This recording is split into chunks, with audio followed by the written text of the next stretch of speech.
এটা শুশুনিয়া অঞ্চল, পানবড়িয়া রোড, মালম্বা বাজার। তাতে করে প্রচুর মানুষের অসুবিধা। মানুষের অসুবিধা। এখনো পর্যন্ত সরকারের পক্ষ থেকে কোনো ব্যবস্থা নেওয়া হয়নি। ব্যবস্থা নেওয়া হয়নি। আপনার নাম?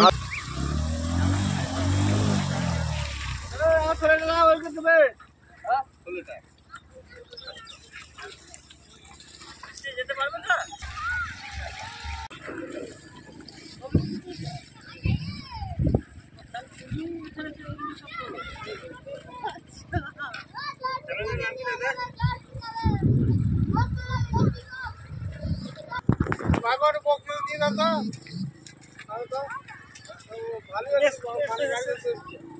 তোমাকে না তুমি এখানে সবসময় থাকো, খবরটা থাকলে কি হবে?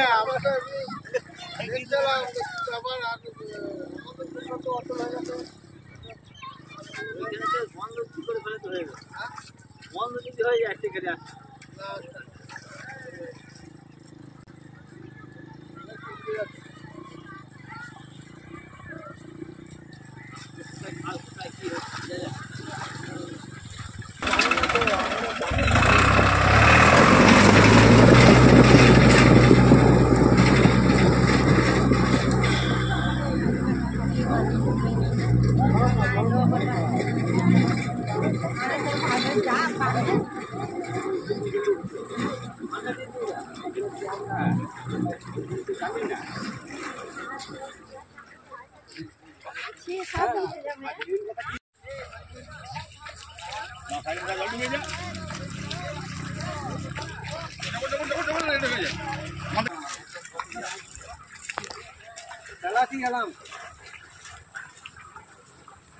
বেকার কাজ হবে না, ওই ছবি দিলে কাজ হবে না।